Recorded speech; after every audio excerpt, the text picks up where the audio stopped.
And as we're getting going, we asked if you add your county next to your name, and you can do that by renaming yourself. So finding yourself in the list of participants and renaming yourself. So as you see, Liz Tantarelli has her county there and David Andrews has his county there.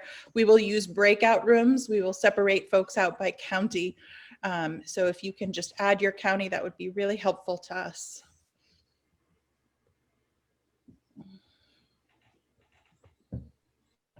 And feel free to introduce yourself in the chat. I see Kate says she's here from Peterborough, so feel free to say hi and where you're from in the chat too. Sorry, I can't find my rename button. So if you go to participants, Kate. Oh yeah, yeah, right. That's right. The right corner. Yeah, probably. Thanks. Yeah. You should be able to find it. Yeah. So I see we have a few more people joining, so we're just going to let the few more people join us here. Okay, I can't find. If you click on participants, I don't see anything that says participant. at the very bottom of your screen, you should Oh, yes, I see it. Okay. Participants, and then you find your name and you can click, I think it's more, and then rename, or at least that's how it is on my computer. Yeah, if they also click the upper right of their square, there's a rename option up there too. Oh, That might be easier actually, if you click the 3 dots in your square. I've renamed myself as Bob Perry, one word. If you can add your county, that would be great, Bob. Thank you for the reminder. Okay. I know we might have a few more people joining us, but I'll like to welcome you all to Map-a-Thon #2. And this is an exciting part of the process that Open Democracy and our partner groups are doing. So I want to thank our partner groups that are here with us today. So the League of Women Voters, New Hampshire, Kent Street Coalition, 603 Forward, and I'm missing somebody, Brian. Who Granite State Progress. Granite State Progress. Thank you, Xandra and Leah. And we also have America Votes with us today too. So thank you to all of the different advocacy groups that are joining us in this Citizens Drawing Our Own Map journey. The first Map-a-Thon, many of you joined, we actually put data points on the map. And in our infinite wisdom tonight, we're just going to collect them in a form. They will get up into the map later. But we really want to review the kind of prioritization of which data points are important and how we set a criteria for redistricting. And so with that, I'll turn it over to Brian Beal, the Deputy Director of Open Democracy. Hey, welcome everybody. Really glad to have you all here tonight. And like Olivia said, we're going to do things a little differently. So last time was a bit of a brainstorming, and we had a lot of pieces of data, some of which were helpful, much of which was not. And it was in different formats, and part of that's on us because we didn't think the process all the way through. Our original vision was to put it directly into the maps, but that proved pretty quickly kind of cumbersome to do. So our Shayna Potvin in our was overseeing facilitating the Hillsborough County group. They did theirs into a Google sheet, and that worked out pretty nicely. They had a nice way of organizing it, and Shayna came up with a great idea of making a form that's a Google form, and it asks you a bunch of questions. You answer those, and it's going to take it and put it into a spreadsheet, which is going to save us all a lot of heartache and trials and tribulations. So this is also going to help us to be able to get, when we're done tonight, we're going to be asking you to find people in other towns, in adjacent towns, and find somebody who can fill out these forms from their town. And we'd like to try and get this in as many New Hampshire towns as we can possibly get. And all of that data is going to come back into one spreadsheet. So then it will be up to the data nerds like David and myself to go through, and we have a mapping team. We're going to go through, get that data together, and eventually we will use that to help the mappers draw the maps in a fair, nonpartisan, and transparent way. So so it's going to have a different feel, and a lot of our time tonight is going to be spent working with this form. We want you to be an expert on this form. We want you to understand the communities of interest that we've got on that form. And in just a second, Liz Tentarelli from League of Women Voters and David Andrews, who's a volunteer in our Central Open Democracy team, are going to spend a little time trying to explain in a little more detail the communities of interest concept. So you all have a working understanding of, what that's about. And what we came up with last time is there were data points that were interesting and important to your community, but didn't necessarily have an impact on the mapping process, because what we're looking for are connections between towns. And with that, I'm going to turn it over to Liz and David to do a little explainer about communities of interest and wherever they're going to take that. So I'm going to turn it over to you. Okay, so I'm going first. And we realized last time that there were some people on the call who might not be familiar with all the terms we're using. And so I'm starting right out with gerrymandering, because some people think that gerrymandering means the districts look weird. They have a weird shape. They've been put together to look like a dragon or an elephant or something. And that's not what gerrymandering is. When we talk about gerrymandering, we really talk about grouping towns in a way for either racial or partisan advantage. Now, the racial issue is probably not a relevant one here in New Hampshire. We don't think there's gerrymandering going on in that way, but there certainly is for partisan advantage. So even just placing two towns together, if doing that means that the party in power gets a lot more votes from one of those towns just because it's been grouped with another one, that's gerrymandering. And two other words we used were packed and cracked. So if you have a community of interest, and now we could use a racial or an ethnic example here, and you try to cram them all into one or two districts on the theory that the adjacent districts will then vote primarily with the majority, that's called packing. So I'm going to try to hold up my map. You've all seen this Executive Council district map. And that District 2, the pink one on this map that goes from the East Coast to the West Coast, sometimes only one town deep, that's an example of packing. The legislature in 2011 packed as many Democrat towns into that district as they could so that the adjoining districts would be more likely to go Republican. So that's packing. The opposite is cracking, when you take a community of interest and split it among several districts, you weaken the voting power of those. So I just wanted to start with that definition. So when we're talking tonight about how maps should be formed, think of gerrymandering in that sense, that it is an abuse of the party in power, of their power to make partisan advantage in the plan. And now David's going to talk about some of the principles in terms of redistricting. What is in statute, what is in custom, how much is up to the special committees, and so on. David?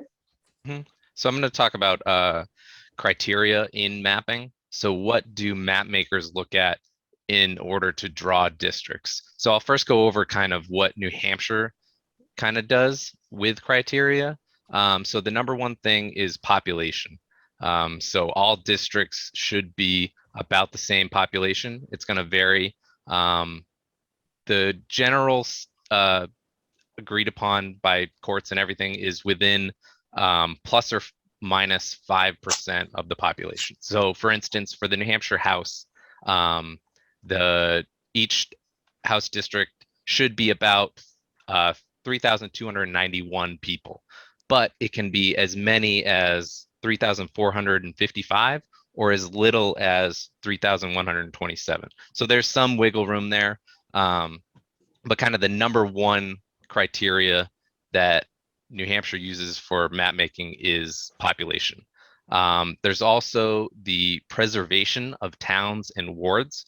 So they're not going to break up a town in half unless it's divided into wards. So they're not going to take Hooksett and cut it in half and put one in one district and the other half in the other district. So that's a good criteria as well. Another one is continuity, which is the towns all need to be touching. So it doesn't mean that, say, all the towns in a district have to touch each other, but it's like you can draw a line through the district and you can't pick your finger up if you're going between the towns of a district. So those are kind of the ones that are used in New Hampshire for the most part of for the U.S. House, Executive Council, and then New Hampshire Senate. And then there's a couple New Hampshire State House specific criteria. One that they follow, which is that each town is in at least one non-floterial district. So they do follow that. And then there's another one where they don't actually really follow it, which is that if a town has more than the 3,291 people, they should have their own house district. So there's 62 towns that they do not do that for. There are a number of other different criteria that New Hampshire doesn't actually really implement. One is compactness, which means that you want to have as tight a districts as possible. So you don't want ones that are like District 2 of the Executive Council, where it's crosses the entire state. That's an example of not being a very compact district. Another one, which is very important to what we're doing, is the preservation of communities of interest. This one is one that New Hampshire has not followed in the past, but we are trying to get them to follow in the future, hopefully. And we will be following it when we do our map making eventually. So all those different communities of interest, school districts, different cross-town cooperations, pretty much. And then there's a lot of other different ones that you can do, avoiding pairing incumbents, not taking incumbents into account. Competitiveness is a criteria that they use in Arizona, for example.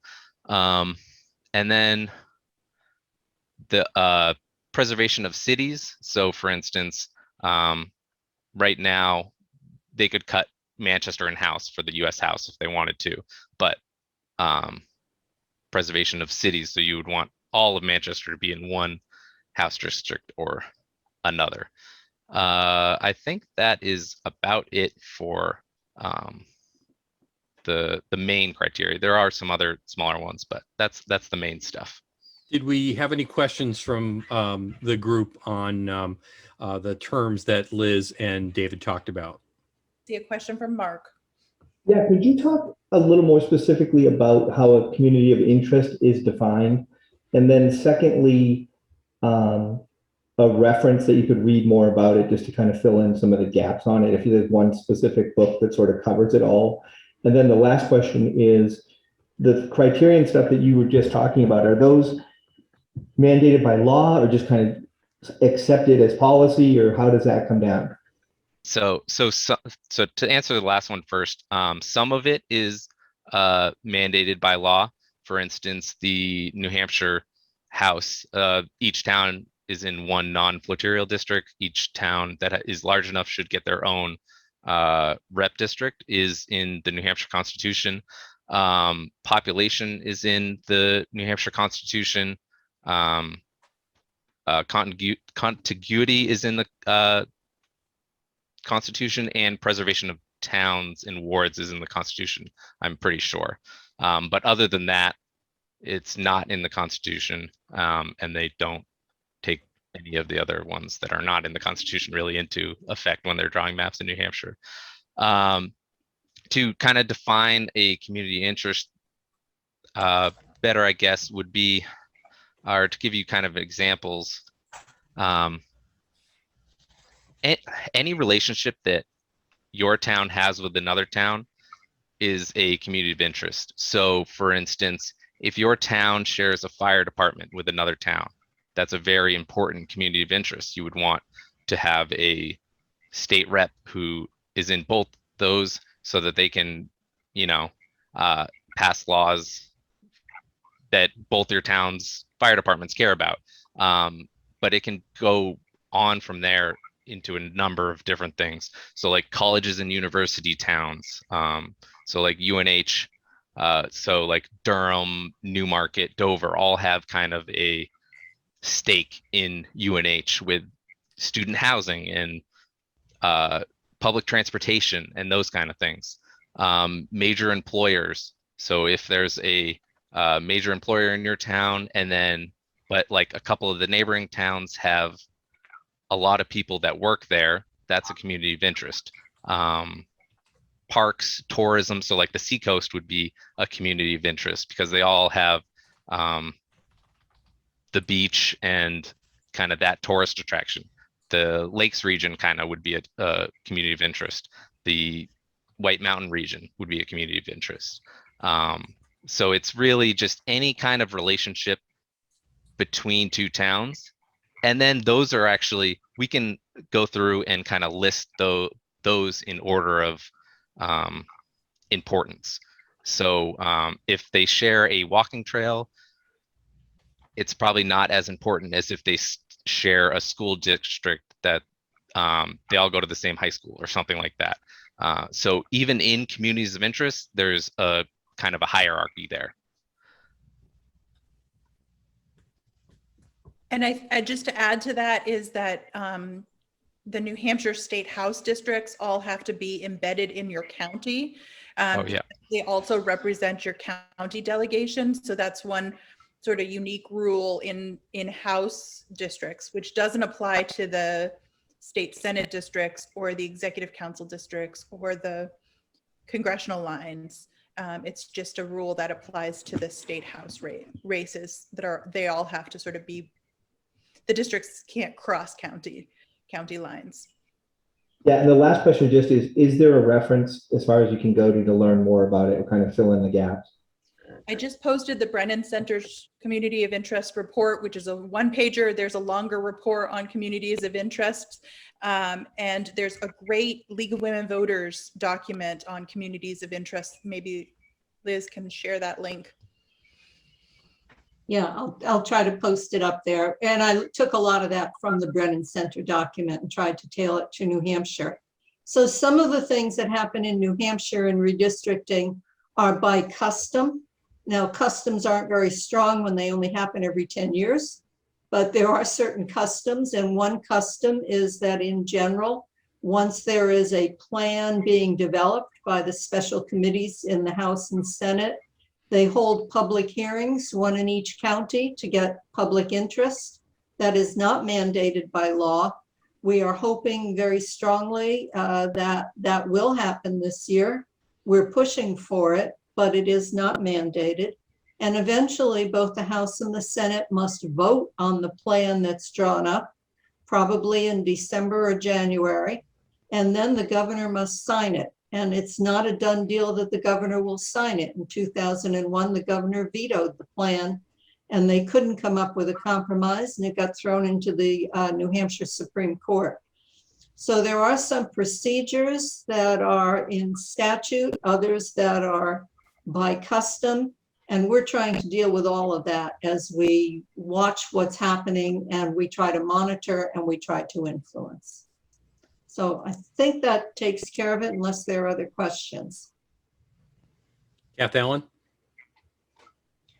Yes. Can you hear me? Barely. I'll shut the video off because it sounds better.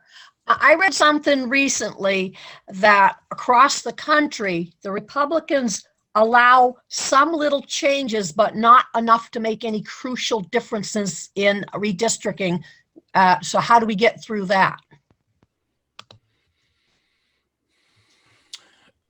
Kath, why don't you share the article you read so we can sort of read through it? But I think what your point about the party that's elected, the legislature is the final arbitrator of the maps here in New Hampshire. So the Republicans are in control in the House in New Hampshire, so they will get the final word on these maps.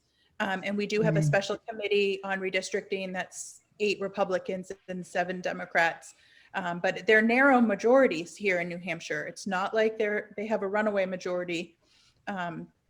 So it will be important to have cross-partisan dialogue.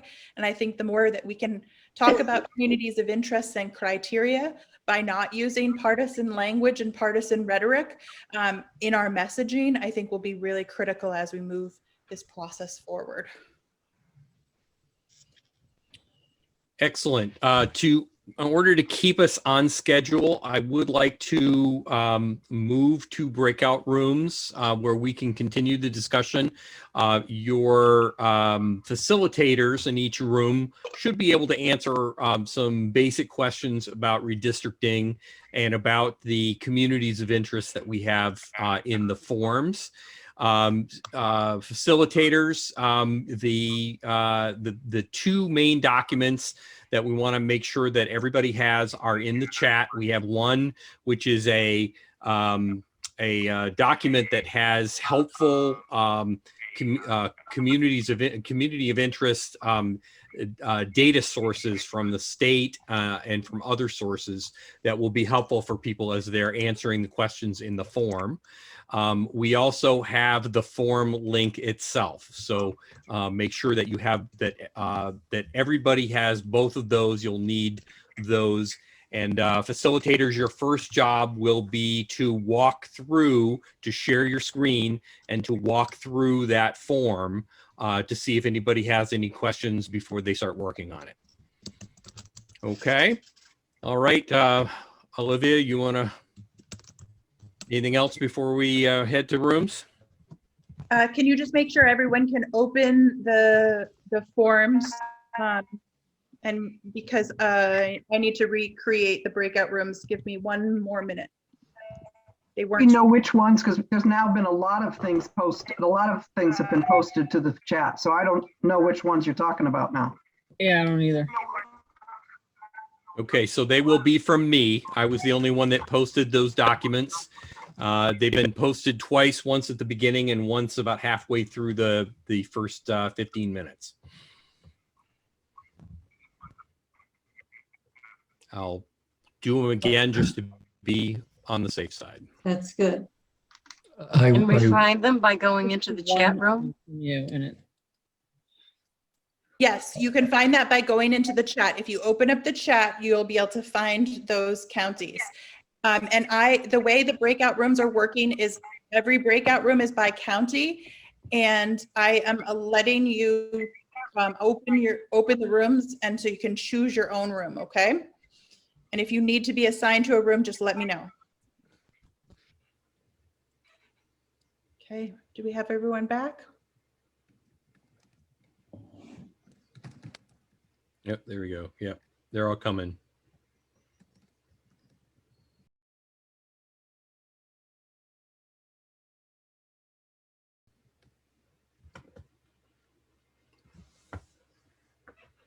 That's quite a homework assignment. Yes, it's a lot of I feel like you learn a lot about your community by. I was using Google a lot. Let's put it that way. Walter, did you feel like you knew your town well, or do you feel like you? Well, I knew there was a synagogue somewhere in the town, but when they want to ask addresses, I'm thinking, I don't know, I have to look it up. So, I know we share resource. I know other students from other communities can come to Dover, but I don't know whether that's part of it's an optional thing or whether, I just didn't know. So there was a lot of things I didn't know because we don't have kids in school. So it's like, it's hard to kind of keep up with that stuff.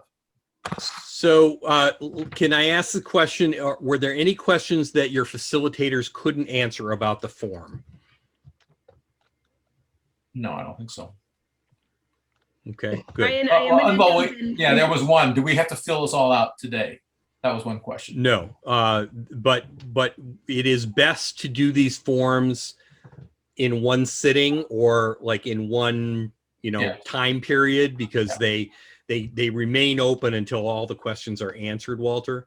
Okay. So that's the best way to do it is to try and do it in one. You can do more than one, and I'm going to be urging you all to take on other towns and also to recruit people that that live in towns nearby that we're looking for. So once we get data, we're going to give you a master list of towns that we need data on, and then we're going to start recruiting people out of those towns. Andy, you had a question? Yeah. So is there actually a cutoff time for the data? Is there a due date for when these forms should be filled out? Due date? Well, we're on the clock now in that the special committee is functioning. And so we are trying to make sure that we are one step ahead of the special committee on redistricting here. Unfortunately, we don't have a timetable from the special committee on redistricting. So we're only making guesses as to when they're going to be working on this kind of material. But, our hope is that when we've got a good body of data that we're going to share it with the special committee. Say this is the kind of data that you should be collecting to make decisions on what towns should be connected to one another. Andy, we're going to try to get as many people to do it by Saturday as possible. And then what we're going to do is look at which towns do we not have anyone. And so I'm sure that we're going to be like, hey, does anyone have any friends in Bethlehem who would fill this out? Because we're really missing some big areas in the state. So we will circle back after this weekend to say, here are the towns we're missing. But if everyone on this call can get the form in by Saturday, but then also share it. I know Ken committed to saying, I'm going to find somebody in Danbury and Salisbury because we didn't have anyone on the call to fill out the form. So we're really trying to collect it as much as possible. But Katie, you had a question? Yeah, so it wasn't so much a question in the Hillsborough County breakout room about the form, but more a discussion and suggestion that perhaps folks aren't forced to put in, I don't know, and just leave it blank if they don't know, because it seems like it would be a heck of a lot of data cleanup for somebody or for the mappers to go through. This is or just a question mark. Yeah, that was my question is that, we did put a few I don't knows. And so who's going to clean that up? I mean, do we have time to go back to it later on? And well, once it's in our hands, there are ways to go back, but it would be best if we did the cleanup. Oh, okay. And the data team worked on that. So I would say, since we've already started with the I don't knows, I would like to leave it like that for consistency. I think it makes it easy to search on if you're trying to find a gap, because there's some things I put notes, but I don't know, but I gave some information, so it's not really accurate to leave it blank, but I don't know. Do you know what I mean? Yep. And John Cross had made a comment the other day about the data integrity of, making sure the consistency. That is absolutely right. John, you want to chime in on that? Sure. Yeah, I kind of mentioned it in our Hillsborough breakout also, but if people enter, well, let me maybe start a different way. If people are looking for a specific characteristic, right, then you want to know what to search on. And if it's entered into the spreadsheet in different ways, then you may not know all the ways to search for that particular name. And it becomes very laborious to find all the towns that have this characteristic in common, right? So somebody may abbreviate somebody else, abbreviate a name, somebody else may not. Somebody may use a period after the abbreviation, somebody may not. Somebody might write, I don't know, without the apostrophe, and then it doesn't show up in the initial search, or forget to put a space. Like, the more typing we do manually, the more chance for error, obviously. So, you know, that's a problem. I also asked in the Hillsborough breakout room what we do about consolidating information if multiple forms are entered for the same town. So along with that, I might ask you guys, is there a sign up form or something so we can see which towns are covered, so we don't have people doing multiple forms for the same town? Yeah, we did talk about multiple towns or multiple entries for the same town. It's just going to put in another line of data into the spreadsheet. It's not going to overwrite anything, but those will need to be reconciled. You know, the different pieces of data. So I agree that it has to be consistent, and in a business environment, I think we could probably make it consistent. But we have a lot of volunteers here, and they all have different backgrounds, different systems. So I think the back end is going to be where a lot of that has to get fixed, personally. Yeah, and we have a data team that will work on the back end, and I trust some of the data team to really help make sure that we pull together as much consistency. We have 3 more questions, and then we wanted to Jamboard. So, Jim? Yeah, I'm working off an iPhone. So I took the form, what I'd filled out, and emailed it to myself. Will that work? That will work, yes. And I just emailed it to Kent too, because he was also working on his iPhone. So okay, once I finish it, then how do I be sure that I get it back to you? You would just hit submit and it will all come back to us. Okay, so it has your address built into it. Yes. Okay, thank you. Judith?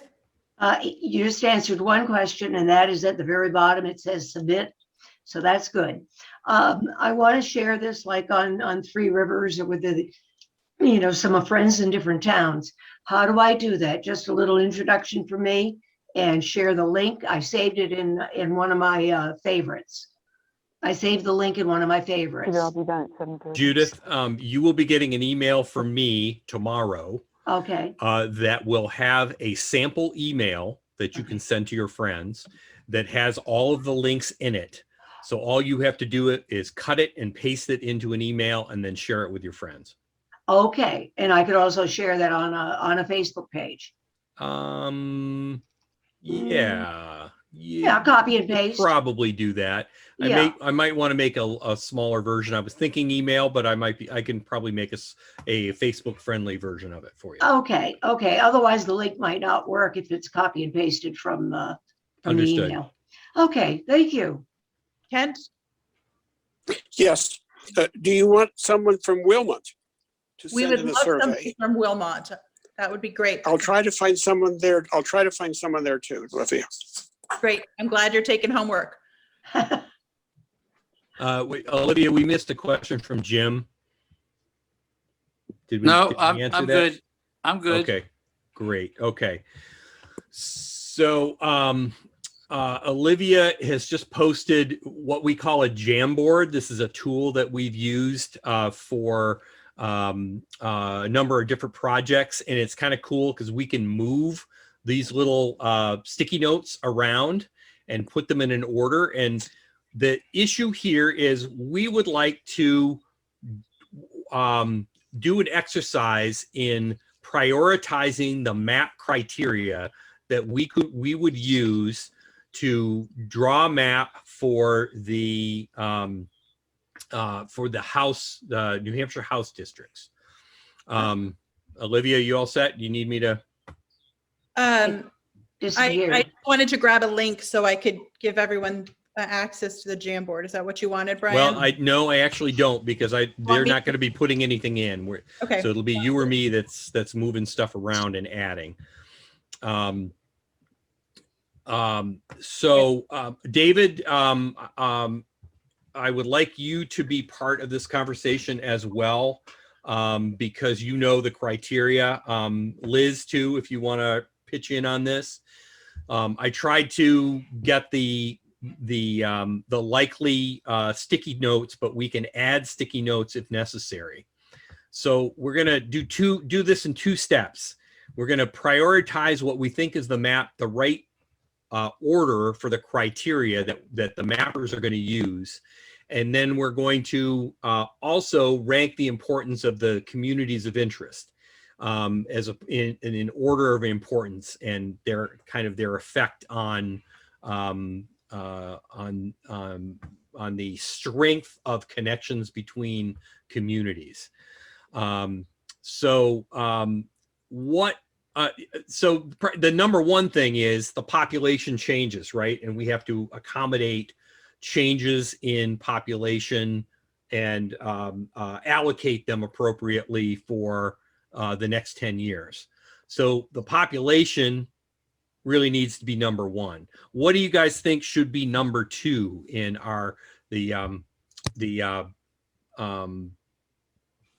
preservation of towns and wards? Okay. Eligibility for own house district. Now, so with the David, with the preservation of the towns and wards, the wards, yes. The towns, that has to be that's just part of the Constitution, yes. Yes, but it is a criteria. Then, like, we should follow that. It's in the Constitution. New Hampshire's followed it in the past, but it's very important to continue following that, because if we don't, it gets very messy.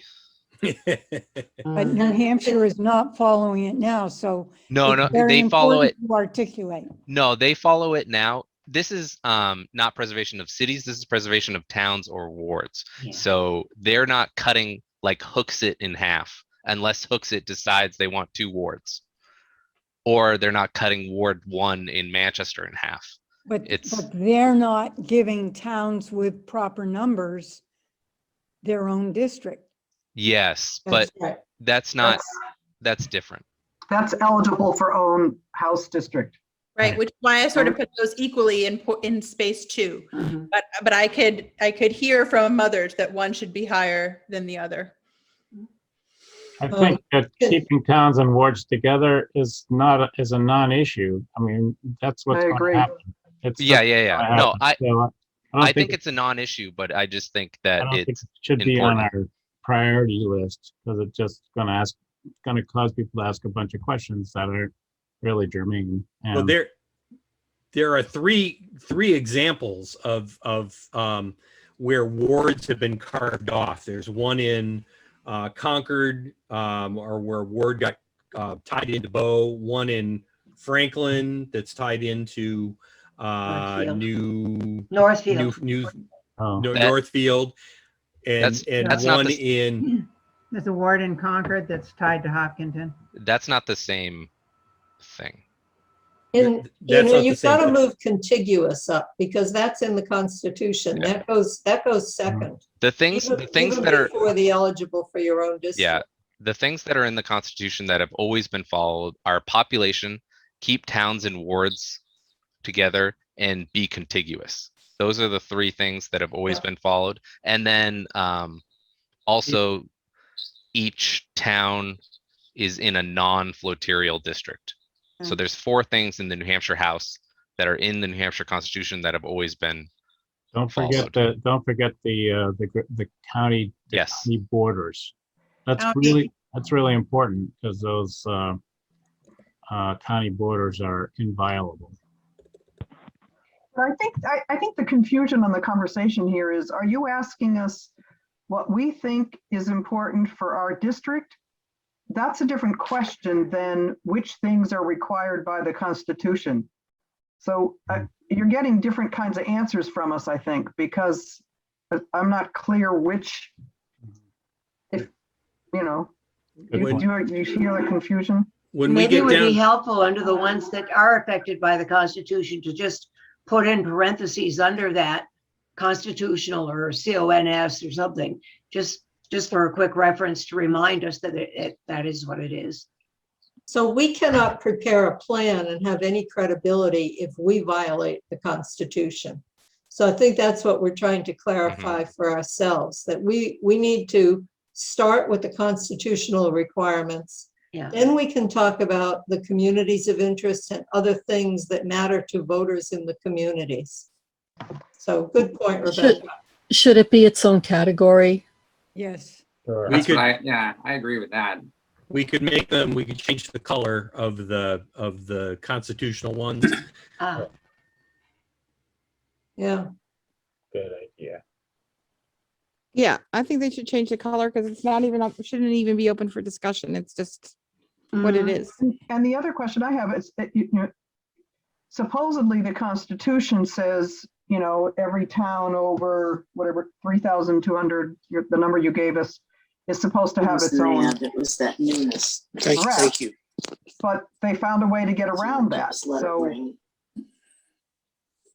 right? Isn't that the thing that went to the Supreme Court, and the Supreme Court accepted the current? They did, and part of that Supreme Court case in 2011 is that they felt that in order to give the population numbers as close as they could get to the ideal, they had to violate that part about giving some towns their own reps, because adjoining towns needed to be represented as well. So that's how the Supreme Court said, well, maybe you could have done a better job, but what you did was acceptable. And so here, this one is eligible for your own state rep. That's in the Constitution, but they didn't follow it the last time. Right, because they prioritized the population as tight as they could get it. And I guess I have a question to make sure I understand flotarial, which I feel like, of course, I should understand. But flotarial only refers to districts that have more than one rep, right? So, No, for example, Deerfield has 2 districts. In one, we vote for 4 reps, and then in our other district, we only vote for 1. Right. So flotarial districts, you can think of them as like a fudge factor. So because all towns are not divisible by 3,291, we need to have, the Constitution says that every town needs to be in one non-flotarial district. So for your case, you have 4 reps in a non-flotarial district, and then you got some extra people in your town because it's not really divisible by 3,300.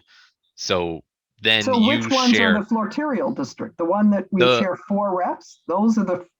I'm not sure. Actually, your district is drawn differently because some of your towns like Candia and Deerfield all are eligible for their own state rep. So you should have choosing 4 with those things. It's the one that kind of floats above the other districts. Yeah. So in my community, there's a flotarial district, which is Franklin, Loudon, Canterbury, Boscawen, and a couple of other towns. So that's it, and they're on the map, on the districts, they're called flotarial districts. So if you actually, then wouldn't it be correct that all of ours are flotarial? One of them we share 3 towns, right? And we vote for 4 multi-member districts. What? Multi-member districts is what that is, where they have multiple towns. So I'm still confused. What's the difference between a multi-member district is a town that has more than one, that has enough population to have more than 1 rep. No, so a multi-member district is if you have multiple towns in one district. So you have 3 towns in one district that vote for, say, your 4 reps. That's a multi-member district. Yeah. Then you could have a flotarial with those 3 towns plus a couple other towns that vote for 1 rep. So would Hudson and Pelham be an example of a multi-member district? Yes. Yes. They should have 2 different districts for Hudson and Pelham, one for Hudson, one for Pelham, and then share 1 flotarial rep. if they followed the Constitution, which they did not. So Brian, maybe in your email, you can add some glossary of terms too. There's some good glossary of terms to help people understand the difference between multi-member districts and flotarial districts. Can I ask? That just would real be quick, really useful. Thank you. That would be on the great. flotarial districts, David, do they just keep combining towns until they get up to about 3,000 people? Yeah, pretty much. Most of the flotarial districts are much more than 3,000 people. Okay. What they're doing is they're taking leftover population. So if your town has 4,000 people, they're taking that like leftover people and combining it. And so a lot of the flotarial districts are actually like 30 or 40,000 people that are voting for the flotarial rep. So do those towns need to follow the constitutional things like being contiguously? Or yes, flotarials need to be contiguous. Okay. And they need to be in the same county. But they don't not all towns have to touch each other. They can, one town touches another and they can snake around. Olivia, on your chart on the lower right corner, you say every town part of a flotarial. That's not true currently, and I don't think you want that on there. It's the opposite of that. Every town not part of a flotarial. And yeah, every town needs to have at least one rep, either by itself or combined with an area town that's not part of a flotarial, right? If you just put not after town. Oh. So what about tiny towns? Like we were talking in Hillsborough County, we were working on Windsor, which is only 200 people. It has its own standalone state rep, or no, so that'll be combined with a bunch of other towns, multi-member district, and then they'll vote on however many. So that's a legitimate multi-member district as opposed to the Hudson Pelham example. Yes. Okay. Thank you. I have a question about the contiguous provision. So up in Belknap County, rather, there's a Meredith and Guilford in one town or in one district, and they only touch via the lake.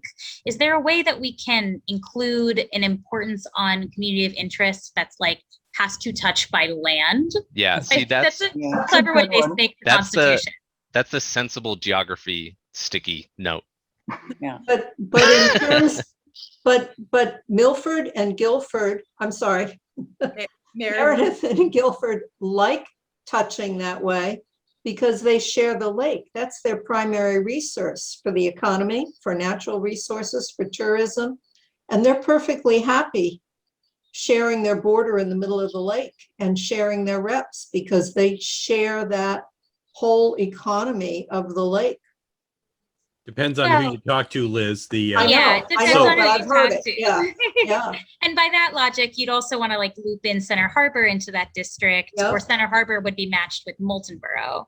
Right. And they cross counties. The other thing with Guilford and Meredith, for example, is that they are an example of violating the Constitution in that they should both have one rep each or something, and then share a rep in a flotarial rather than just be one multi-member district. Yeah. So we're getting to our 7:30 time. We're happy to hang out, but we did tell you that we were going to end around 7:30. It sounds like we're going to need another Map-a-Thon session number 3, Brian. Yeah. So we have we'd like to do the next Map-a-Thon 3 on July 20th. And in that same time frame, 6 p.m. to 7:30. This is also a Tuesday. I'll be away, but maybe Maureen will be on again for Franklin. And then also we're really missing the northern counties. So if you have friends that live north, please invite them to the next Map-a-Thon. Bob?